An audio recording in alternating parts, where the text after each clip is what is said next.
Sixxie plays worldwide. The exploration of space will go ahead, whether we join in it or not. And it is one of the great adventures of all time. And no nation which expects to be the leader of other nations can expect to stay behind in this race for space.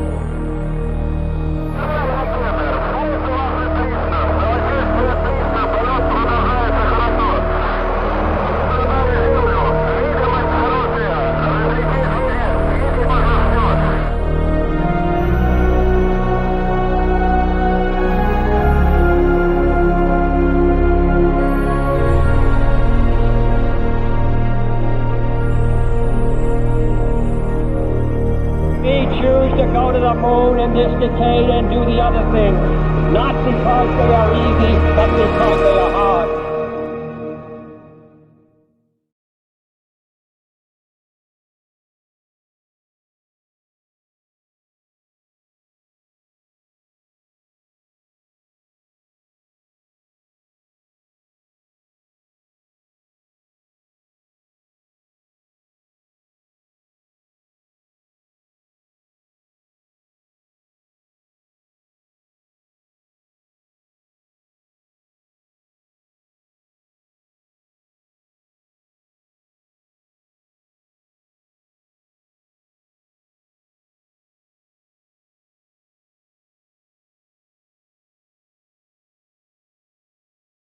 Welcome back, Sixxie. In this lesson we will go through all the steps required to launch, the procedures needed during the ascent, and what to monitor as the rocket lifts off.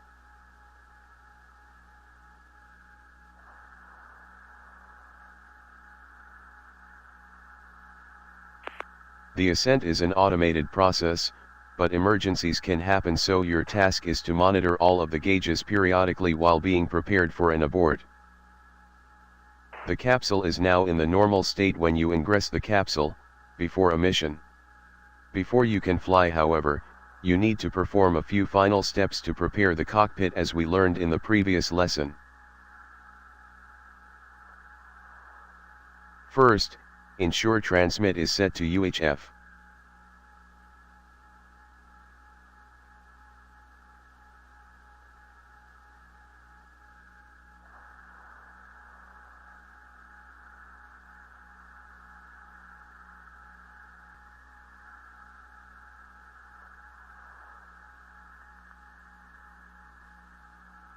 If you feel like you need more time before ignition, you can request a countdown hold by using the circular radio command menu, C to toggle, and press hold countdown.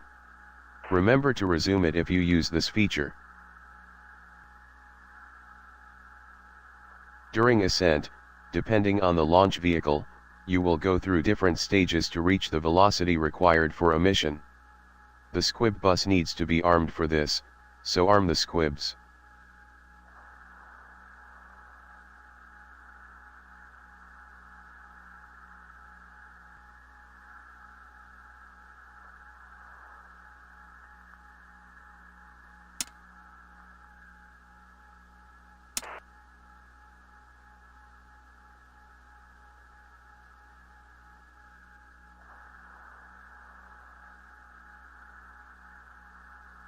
Arm the auto retro jettison squib too, you never know when you will need it due to an emergency.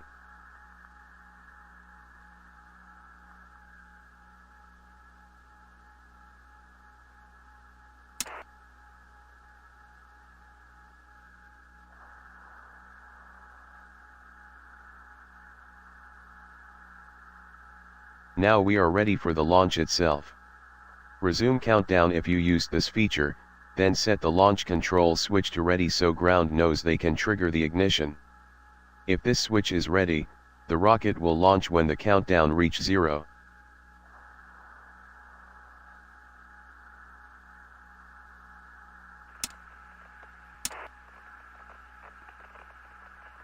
You can use timescale to reduce waiting time, unless you are in a powered or critical mission phase. This is triggered by using the 1, 2 keys. You can press 0 to pause the game. Try to set timescale to 2x by pressing 2, then 1 to return.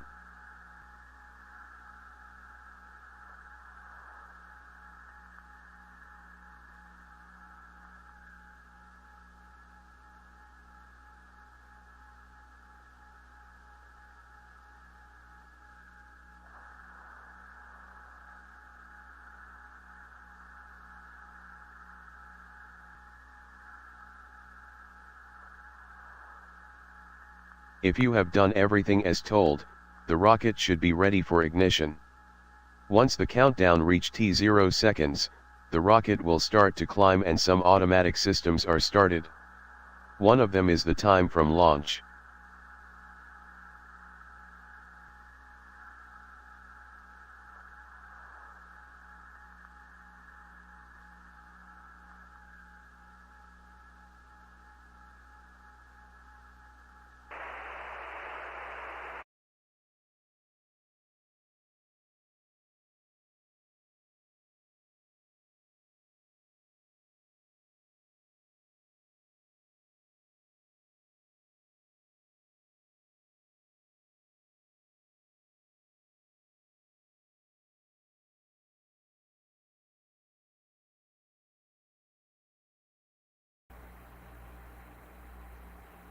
Nine, 8, 7, 6, 5, 4, 3, 2, 1, 0.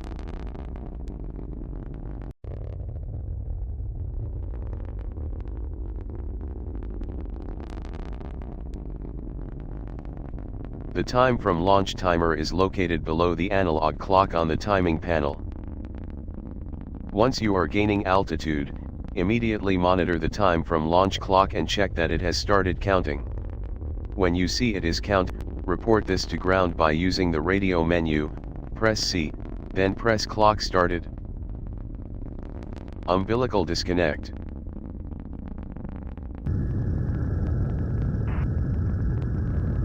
Great. For the rest of the ascent, your primary objective is to monitor the systems to ensure critical ascent indications look good and that the spacecraft is healthy.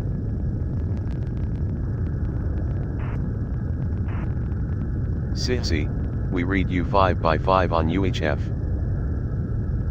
Acknowledged, clock is operational.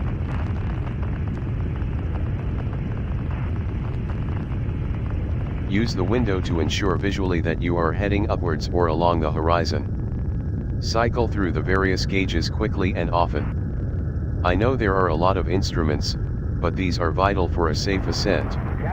Let me cover the most important ones. cabin holding at 5.5. I understand, cabin holding at 5.5. The capsule has 2 fuel tanks. One for the autopilot, and another for manual control. The fuel quantity indicator should stay at 100% for both auto, left, and manual, right.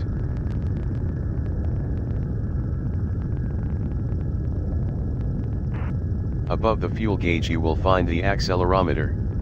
G-forces will build up when accelerating. This will usually climb up to 5 or 6 in an orbital ascent, less in a suborbital ascent like today. The cabin is now fully pressurized with pure oxygen. This will bleed off over time. Ensure this is decreasing and stabilizing at 5.5 psia during the ascent. The Environmental Control System, ECS, will maintain this at 5.5. This can be seen on the cabin pressure gauge.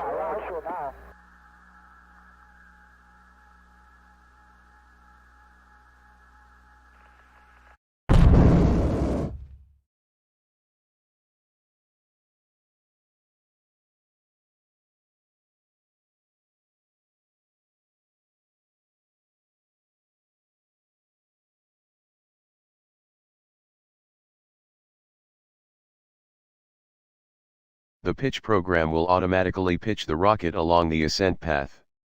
Ensure this happens by checking the pitch needle in the center main panel.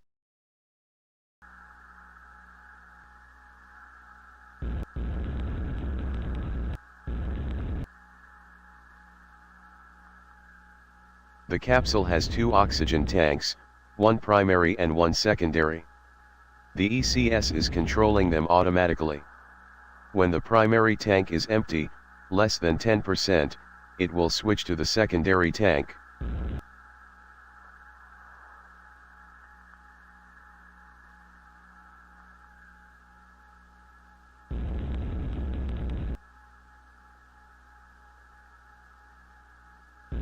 Ensure the oxygen levels are 100% during ascent. If they bleed up fast or seem strange, diagnose and abort. You have enough oxygen to breathe for about 24 hours.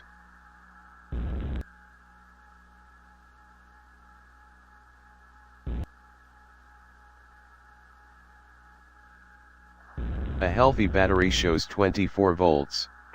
You can select what battery to monitor by using the DC selector.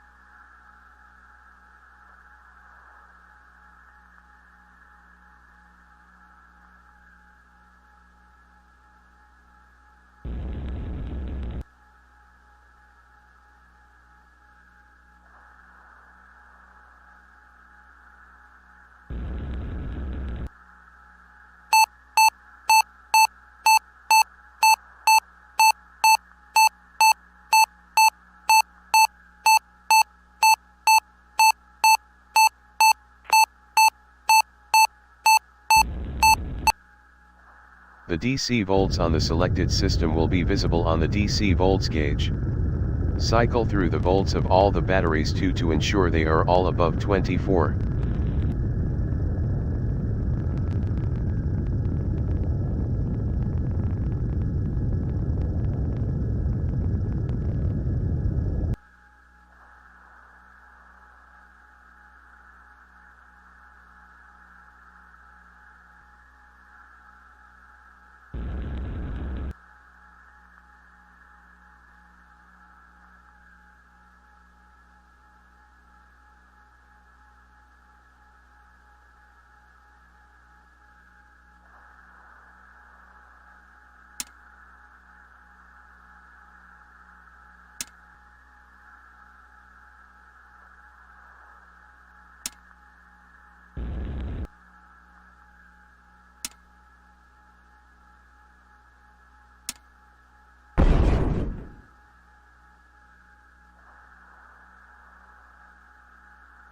Check that altitude is increasing when you are below 100.000 feet. It is also important to monitor this right after liftoff to ensure you are climbing.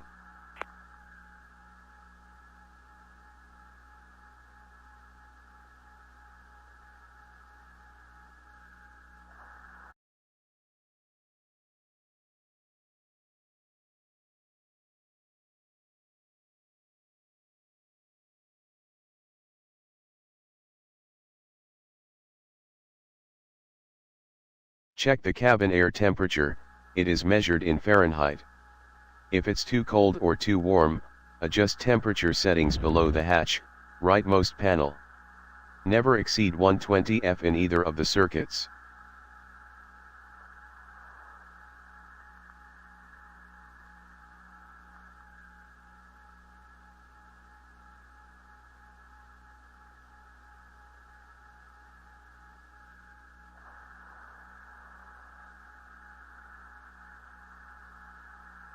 The sequencer indicators to the left of the main panel will glow based on what stage you are in.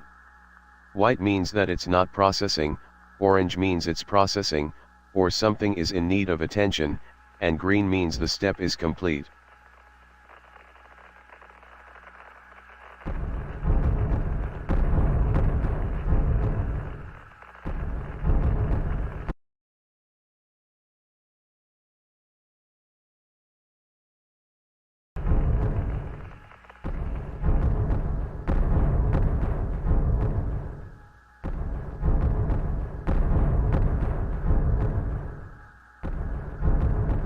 Once the tower is jettisoned, and the capsule is separated, the ascent is complete.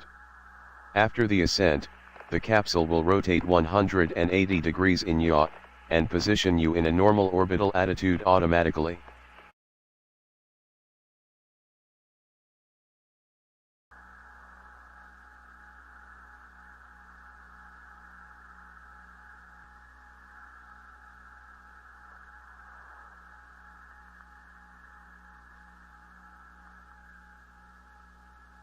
Awesome, good job.